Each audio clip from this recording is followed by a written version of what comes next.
going to take place at a college dormitory. The reason for this is that Neisseria meningitidis is easily spread in close quarters like college dorms.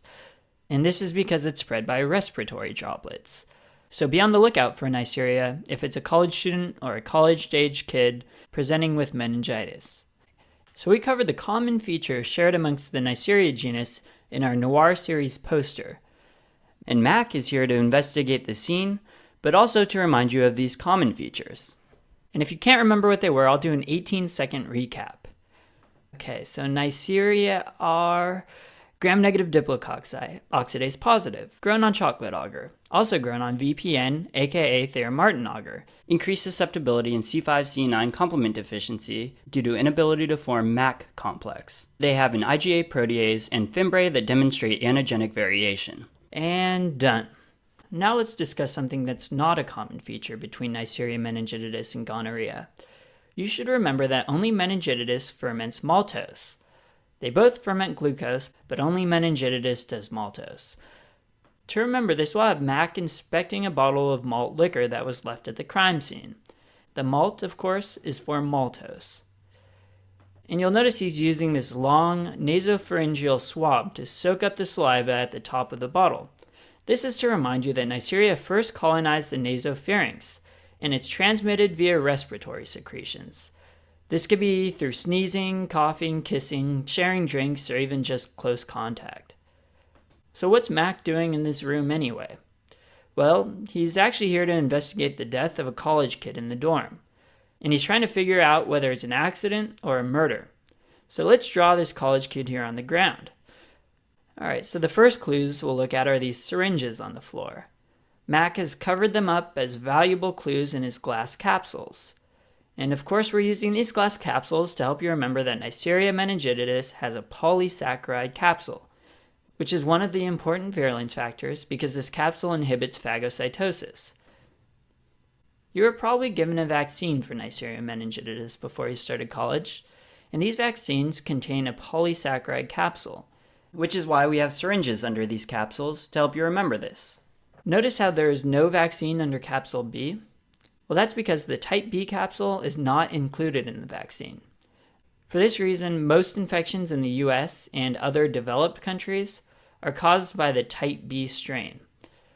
So we're adding another piece of evidence that may be a lead into this suspicious death. It's a flag with a sickle and hammer on it. Uh-oh. Max should have known the whole time. It seems like this young man here had some secrets. It seems as if he was a communist. Okay, no. That sickle should remind you that patients with sickle cell disease are more susceptible to Neisseria meningitidis because it's encapsulated. Remember the sickle in strep pneumo? Same deal here. To really teach you this, let's go through the pathogenesis one step at a time. Meanwhile, each symbol that we walk through will also help us solve the mystery of this college crime scene. So, remember I mentioned that the bacteria colonizes the nasopharynx? Well, after it does, it establishes infection by invading and spreading hematogenously. In the blood, Neisseria meningitidis leads to a massive inflammatory response, which is generated by lipo-oligosaccharides, or LOS proteins. These envelope proteins are Neisseria's version of LPS, and Neisseria produces so much of it that it outgrows the surface area of the bacterium and begins blebbing off. And it's these blebs of LOS envelope that cause a massive inflammatory response. So, to portray this, we're going to have a stack of envelopes that have caught fire. Suspicious. Burning envelopes. And Mac knows only one type of person burns envelopes. A communist. Sorry, I really like doing that.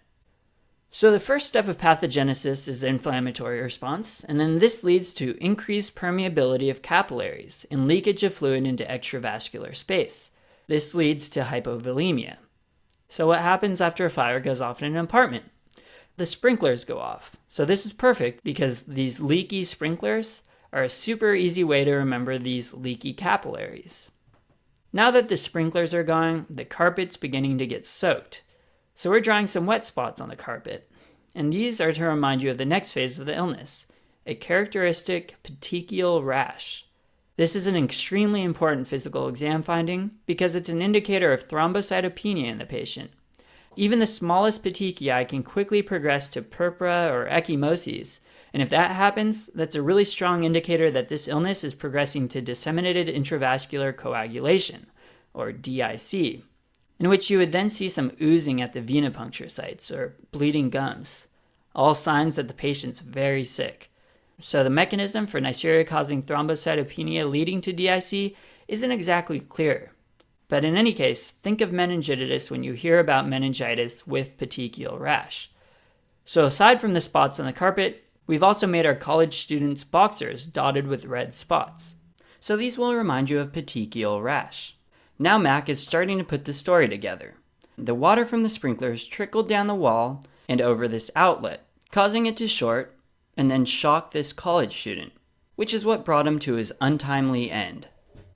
So this is to help you remember that the capillary leakage can lead to hypovolemia and shock. And on top of all of this, there's another disease process that can happen in these patients that contribute to or worsen the shock. As a patient becomes hypovolemic, peripheral vasoconstriction goes to a maximum in an attempt to maintain blood pressure. When this happens, one organ that can become poorly perfused and infarct are the adrenals, and the resulting adrenal insufficiency further contributes to the shock and is very often fatal. And this destruction of the adrenals is called Waterhouse-Friderichsen syndrome.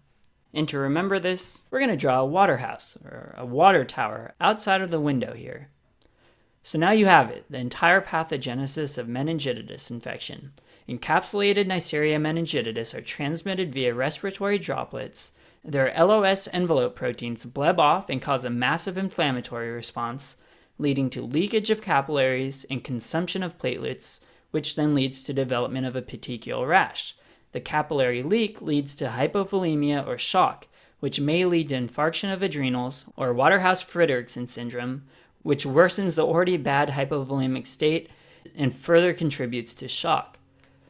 And the overall mortality rate in patients with meningococcal meningitis, even with antibiotic treatment, is approximately 15%.